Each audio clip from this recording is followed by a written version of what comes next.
What's going on? I'm ALYPH, your Asia Spotlight artist.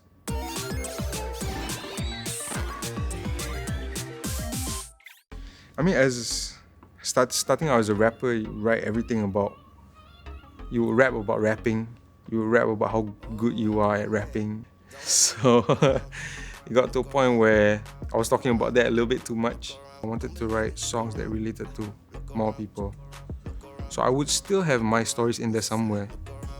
Like the root of it is still my story, but I will change it out a little bit, make it a little bit fictional, just so that more people can understand my story and relate to it. Because if it's just my own story, it might be a little bit difficult to understand because it's a little bit too personal. But if it's more widespread, like a Harry Potter book or some, or like an author writing a book, I feel like more people will understand it. It's pretty insane because I always thought that in the studio making music, that would be where I would find inspiration the most. Family definitely is the number one inspiration because it's really who I try to spend most of my time with. Next would be definitely the people you keep around you, your environment, I get the adrenaline always from imagination.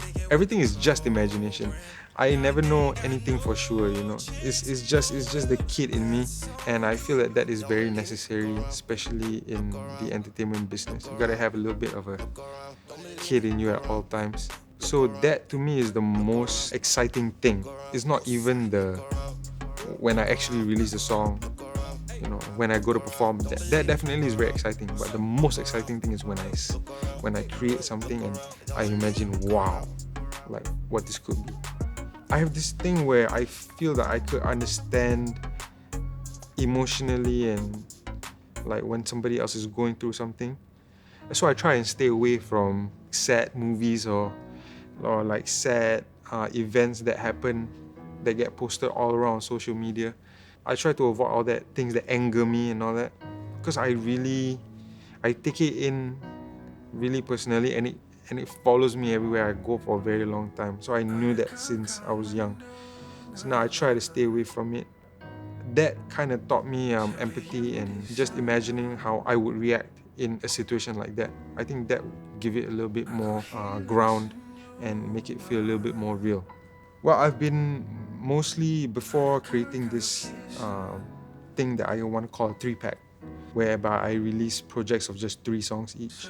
I was mostly making music based on my personal experiences, but then also adding some fictional things in there just to make it a little bit more interesting, a little bit more relatable to everybody. So I arrived at this point where I feel maybe I should group them together and have projects of 3, whereby there'll be a beginning, a middle, and an end. Because one song is kind of not enough sometimes. And now I have this idea where I want to create projects that have 3 songs. It's like Act 1, Act 2, Act 3.